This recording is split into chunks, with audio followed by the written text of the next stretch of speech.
Meus irmãos, que essas lutas, essas provas, essas dificuldades, como se você estivesse sendo amassado, saiba que isso é o trabalhar do oleiro fiel em nossas vidas. É Deus que está te provando, é Deus que está te amassando, é Deus que está te preparando, é Deus que está permitindo você passar pela fornalha de fogo para te fazer um vaso nas mãos dele. Sabe por quê? Quando você for um vaso pronto, Deus vai enviar o seu Espírito dizer: separai-me, aleluia, o meu servo, separai-me a minha serva para a obra que eu tenho chamado. Este é para mim um vaso escolhido, esta é para mim um vaso escolhido. Quantos são vasos de Deus aqui nesta noite? Podem levantar a mão para o céu e dar um grito de glória. Glória a Deus!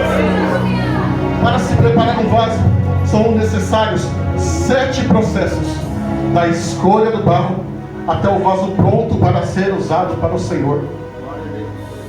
Com a capacitação, a graça, a inspiração do Espírito Santo de Deus, quero trazer uma mensagem à igreja do Senhor nesta noite, uma mensagem subordinada ao seguinte tema: fábrica de vasos. Repita comigo: fábrica de vasos. Mais uma vez, só para fixar: fábrica de vasos. Diga para o seu irmão da sua esquerda e da sua direita: você está na fábrica de vasos. Você está na fábrica de vasos. Deus está te preparando. E a primeira coisa que é feita para se fazer um vaso é a escolha do barro.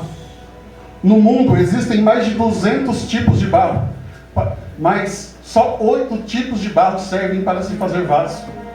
E eu encontro esses 8 tipos de barro na Bíblia Sagrada. Em 1 Coríntios capítulo 12, versículo 28, diz assim: uns, pois, primeiramente apóstolos, primeiro barro; em segundo lugar, profetas; em terceiro, mestres; em quarto, operadores de milagres; quinto, dons de curar; sexto, socorros; governos; variedade de línguas. E sabe o que o Senhor falou para mim? Que tem esses 8 tipos de barro aqui. Aleluia. Glória a Deus. Interessante que a palavra apóstolo vem do grego apóstolos, que significa mensageiro, pregador, que tem um significado mais amplo, para enviado para pregar, enviado para ensinar, enviado para doutrinar. E a palavra apóstolo tem uma tônica de missionário, de obra missionária. Eu creio que Deus vai levantar pregador aqui. Eu creio que Deus vai levantar profetas aqui nesta noite. Eu creio que Deus vai levantar pessoas que vão ser mestres em ensinar a palavra. Eu creio que o Senhor vai levantar operadores de milagres. Você vai pegar o microfone, vai pregar e Deus vai operar milagre. Você vai pegar o microfone e começar a adorar e louvar a Deus, e Deus vai começar a operar milagres. O outro dom que a Bíblia diz também é dom de curar. Eu creio que Deus vai curar também, vai te usar para curar. Deus vai usar aqui vasos para curar. Socorros, eu acho interessante esse dom de socorros. Eu conheço umas 2 pessoas que têm esse dom. A pessoa que tem esse dom de socorrer, o irmão, alguém está precisando de ajuda, ela arranca a camisa do corpo e dá para a pessoa vestir, porque aquilo move ela de tal maneira que ela não consegue, às vezes ela dá o prato de comida dela para a pessoa para ajudar. É o dom de socorro. E você sabe o que é o interessante que eu notei com essas pessoas que têm esse dom? É as pessoas que mais prosperam no lado financeiro. E o dom de governo. Eu creio que Deus vai levantar pastores em nosso meio. Eu creio que Deus vai levantar novos líderes de círculo de oração, novos líderes de mocidade. E não apenas no âmbito da igreja, mas também do lado de fora. Quando o Senhor me deu esta mensagem, o Espírito de Deus começou a falar comigo. E ali Deus, na sua presciência, na sua onisciência, o Senhor falou para mim que haveria uma pessoa aqui nesta noite que falou: Deus, fala comigo. Deus, fala comigo. Porque esta pessoa que Deus falou para mim está num trabalho, está sendo humilhada, está passando dificuldade, está passando luta, e falou assim: se o Senhor não falar comigo, segunda-feira eu vou pedir a conta. E Deus manda te dizer: não peça. não peça que eu vou te honrar lá. Deuteronômio 28:13 diz: o Senhor te coloca por cabeça e não por cauda, só estará por cima e não por baixo, na condição de quando obedeceres o mandamento do Senhor teu Deus, que hoje te ordeno para os guardar e obedecer. Deus quer te usar lá. Deus quer usar o teu testemunho, mesmo em minha humilhação, mesmo em minhas dificuldades. Deus quer usar você lá, vaso do Senhor, para que ganhar aquelas almas. E o Senhor falou mais. Eu vou entregar, hoje é dia 4 de março de 2023. Marca essa data aí. O Senhor falou assim: se essa pessoa for fiel, permanecer na minha palavra, eu vou levantar ela como gerente lá. Eu não tenho medo de entregar o que Deus me manda, não. Aleluia. Permaneça onde o Senhor te colocou. Se coloque na posição que Deus te colocou. E nesta posição o Senhor vai te usar e vai te honrar, porque Ele é fiel nas nossas vidas. O interessante, irmãos, para se preparar o barro, o vaso, não é o barro mais bonito, não é o barro limpinho, aquele barro que você olha assim, tá lisinho. São os barros sujos, os barros fétidos, os barros que por vezes é encontrado debaixo do charco de lodo. Esses são os melhores barros para se fazer vaso. Em 1 Coríntios capítulo 1, versículo 27, 28 e 29 diz: Deus escolheu as coisas loucas deste mundo para confundir as sábias. Deus escolheu as coisas fracas deste mundo para confundir as fortes. Deus escolheu as coisas vis deste mundo, as desprezíveis e as que não são, para aniquilar as que são, para que nenhuma carne se glorie perante Ele. Deus escolhe aqueles que são incapacitados e os capacita. Deus escolhe aqueles que a sociedade taxa como rejeitado, taxa como que não tem mais jeito. Olha para ele e fala assim: esse aí não tem mais jeito não. Aí Deus olha assim: é esse mesmo que eu vou escolher, é esse mesmo que eu vou formar como vaso, é esse mesmo que eu vou honrar. Louvado seja o nome do Senhor. Até porque, meus irmãos, em Romanos capítulo de número 4, versículo 17 diz que Deus escolhe as coisas que não são como se já fossem. Em Filipenses 1:6 diz que tenho por certo isso mesmo, que aquele que em vós começou a boa obra as aperfeiçoará até o dia de Jesus Cristo. Glória a Deus, glória. O interessante aqui, meu irmão, irmão Jeff, irmão Claudinei, pastor, que Deus não olha o momento que você está vivendo. Deus não olha o que você está fazendo agora. Deus, na sua onisciência e na sua presciência, Ele vê um vaso formado já. Deus, quando te chama, tirando você do charco de lodo do pecado para formar um vaso, Deus já vê esse vaso aqui. Aleluia, vai louvar o meu nome. Esse vaso aqui vai levar a minha mensagem às nações. Esse vaso aqui vai ganhar almas que estão perdidas lá no lamaçal do pecado. É assim que Deus vê. Quantos acreditam nessa verdade, levante a mão para o céu e glorifique o nome do Senhor, porque Ele está aqui e Ele me disse que tem pressa para levantar vasos aqui neste lugar. Glória a Deus.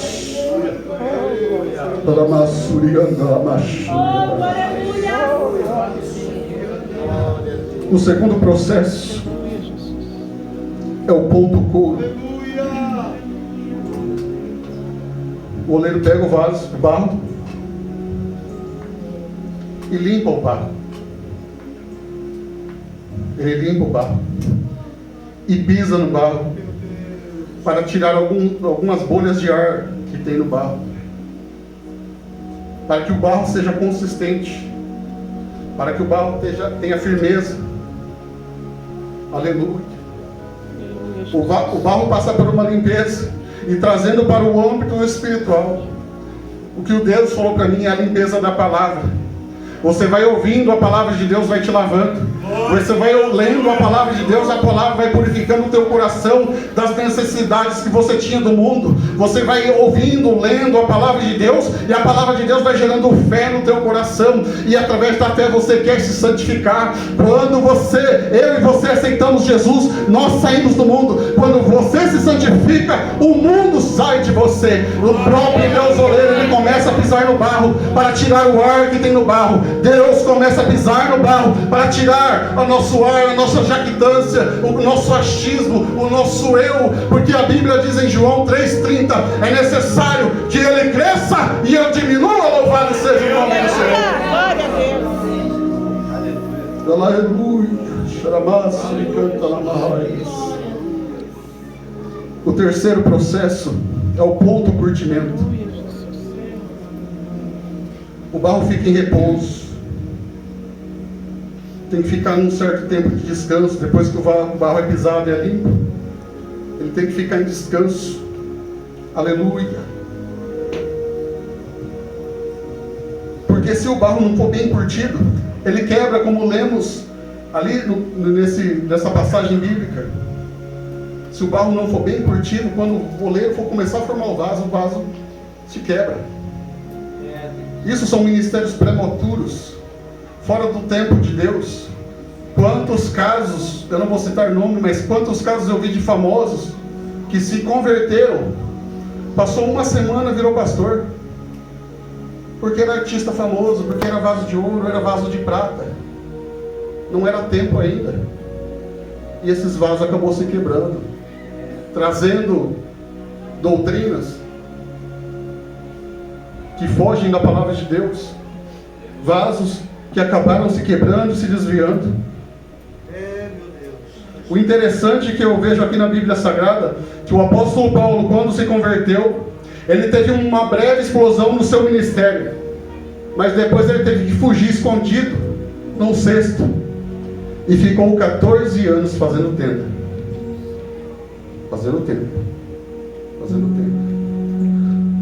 Paulo estava no ponto de curtir, Deus estava curtindo Paulo. Deus estava esvaziando Paulo do farisaísmo que ele tinha, porque Paulo era fariseu, instruído aos pés de Gamaliel. Deus estava tirando toda aquela soberba farisaica de Paulo e preparando Paulo para o ministério. Quando eu vejo isso, o que aconteceu com o apóstolo Paulo, dele ficar ali fazendo tendas, eu trago à minha memória o que aconteceu com Gideão. A Bíblia diz que Gideão malhava trigo no lagar. Lagar não é lugar de malhar trigo. Lagar é lugar de fazer vinho, de pisar uva. O trigo tem que ser malhado em lugares livres, lugares altos, para quando o trigo é malhado, cai o trigo no cesto e as palhas voam.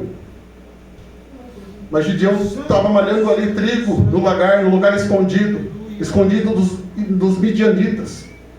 E o lagar, Deus falou para mim que o lagar é um lugar muito mais difícil, porque além de malhar o trigo, misturar casca, Gideão tinha que peneirar o trigo para cima, jogar o trigo para cima para as cascas voar, era muito mais trabalhoso. E o Senhor falou para mim que tem pessoas aqui nesta noite que estão no lagar de Deus. Glória a Deus, Jesus. Talvez você esteja trabalhando num lugar onde parece que ninguém está vendo, parece que o teu líder não está vendo, parece que às vezes até o pastor não está vendo, parece que o seu chefe lá onde você trabalha não te nota que você trabalha bem, certinho, bonitinho, mas Deus manda te dizer nesta noite que eu estou te vendo, diz o Senhor. Tanto é que a Bíblia diz que Gideão estava ali malhando o trigo no lagar. O Senhor disse para ele através do anjo: o Senhor é contigo, varão valoroso. E Deus manda te dizer nesta noite: o Senhor é contigo, varão valoroso. O Senhor é contigo, varoa valorosa. Louvado seja o nome do Senhor. Então somente continua nesse lagar, continua trabalhando. Parece que ninguém está vendo, mas deixa eu te dizer: Deus está vendo, Deus está vendo, Deus está vendo, Deus está te vendo, está contemplando. E chegará o momento e a hora que Ele vai te tirar deste lagar e colocar na posição de honra que glorifique o nome dele.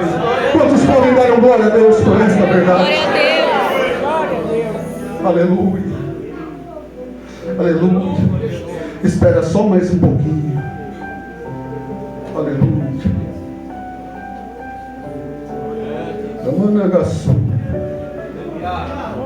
O quarto processo é o ponto osso. Ponto osso. Que começa a dar forma para o vaso. O oleiro pega o barro, coloca na roda e começa a moldar o vaso.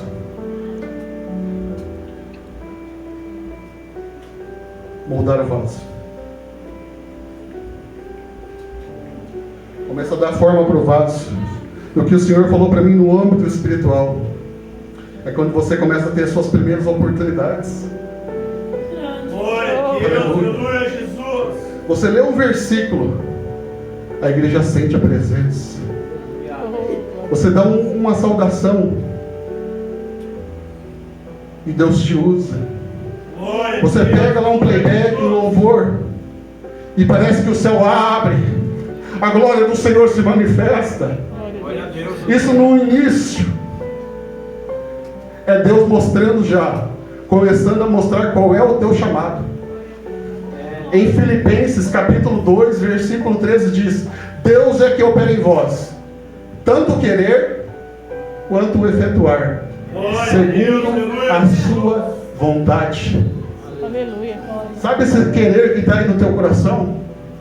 Sabe esse querer, essa chama que está acesa de querer fazer a obra de Deus, de querer pregar, de querer louvar, de querer fazer algo para o Senhor? Deixa eu te dizer, foi Deus que colocou esse desejo. Glória a Deus. E o interessante é, o querer Deus te colocou, o operar também é Ele. Glória a Deus, aleluia. Glória a Deus. Ah, irmão, mas meu coração está ardendo. Vai continuar ardendo. Vai continuar queimando mesmo, porque Deus que colocou, porque Ele quer te usar, Ele quer te preparar. A Bíblia diz ali que o profeta Jeremias, no apogeu do seu ministério, quando ele não queria mais profetizar, ele diz assim: eu não quero profetizar mais, mas tem uma chama que arde aqui no meu coração, e eu não posso me calar. Aleluia, aleluia. Deus vai te levantar. Mas o que eu faço, irmão? Espera um pouco mais, ora um pouco mais, jejua um pouco mais, clame um pouco mais, se consagre um pouco mais, que Deus vai te levantar. Só quem crê nesta palavra, levante a mão para o Senhor e glorifique o nome do Senhor, porque Ele está aqui na casa. Aleluia. Aleluia, Jesus.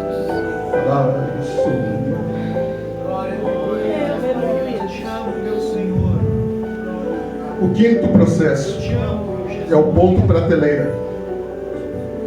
Diga para o seu irmão: ponto prateleira. Ponto prateleira. Não ouvi? Ponto prateleira. Glória a Deus. Nesta fase o vaso já está formado. E só o oleiro tem a técnica para tocar naquele vaso que está formado, para que esse vaso não se deforme, não entorte, não fique despencado, algo assim. E quando esse vaso está feito, o oleiro coloca ele na prateleira.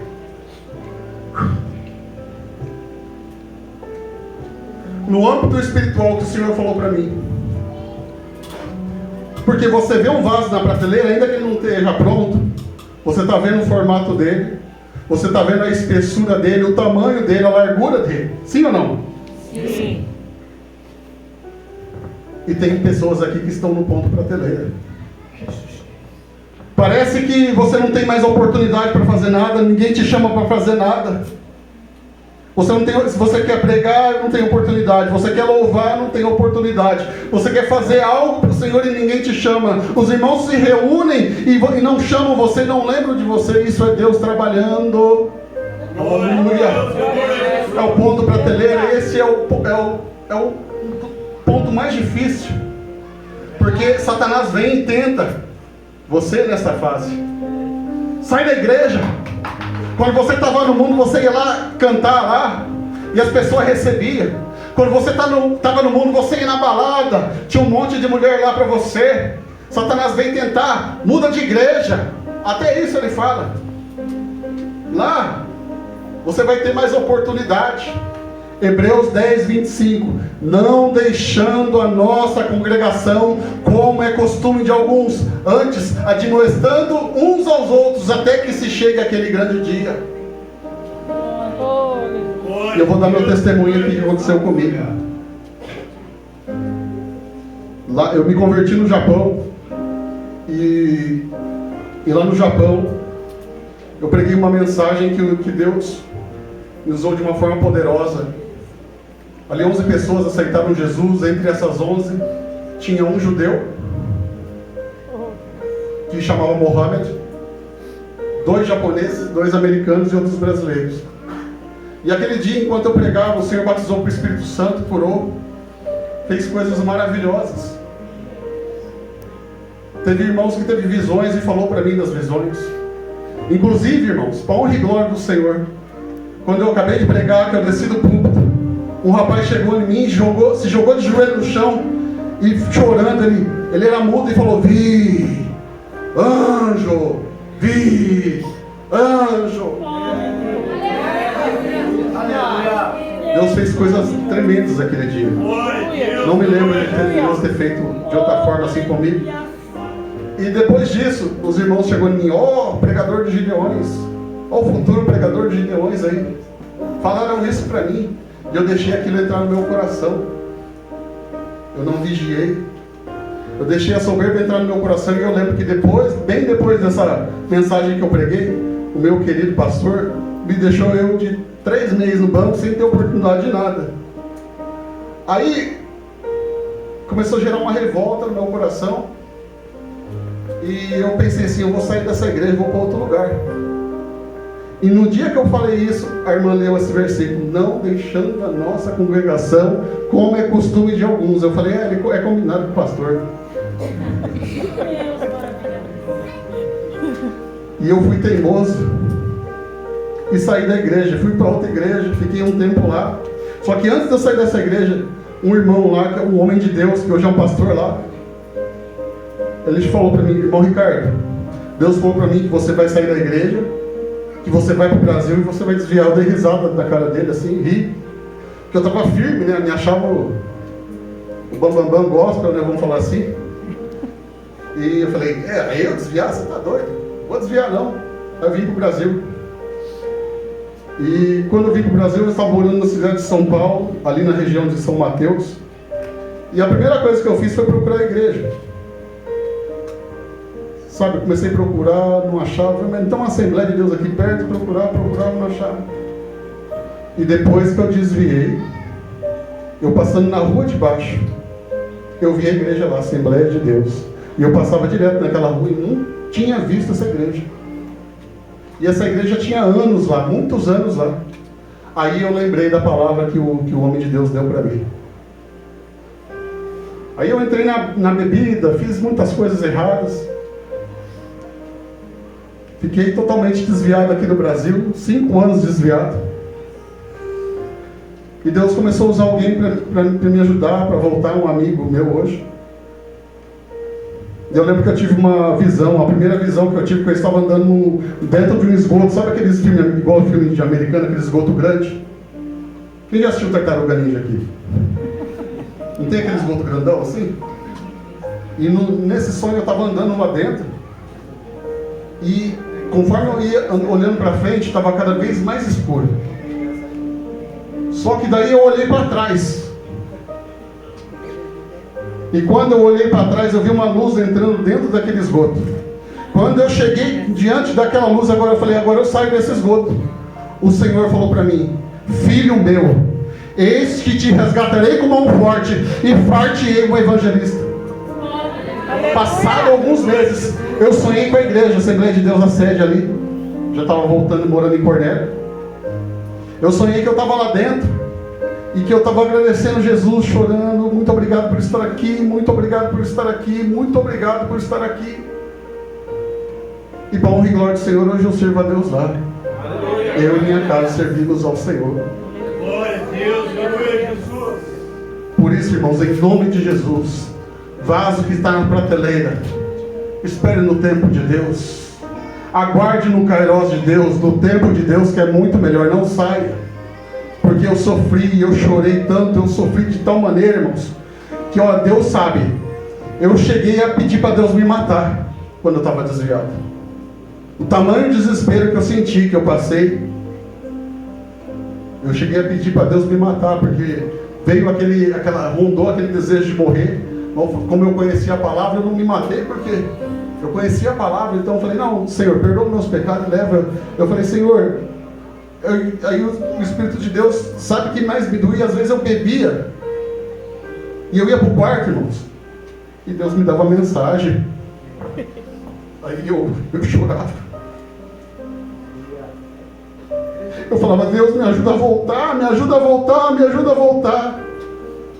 E o Senhor me ajudou a voltar, mas em nome de Jesus, vaso que está na prateleira. Aguarde no tempo de Deus, que é melhor.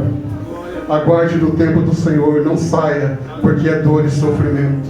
Não saia porque lá fora dói. Não saia se você experimentou a presença de Deus. Não saia porque lá fora dói.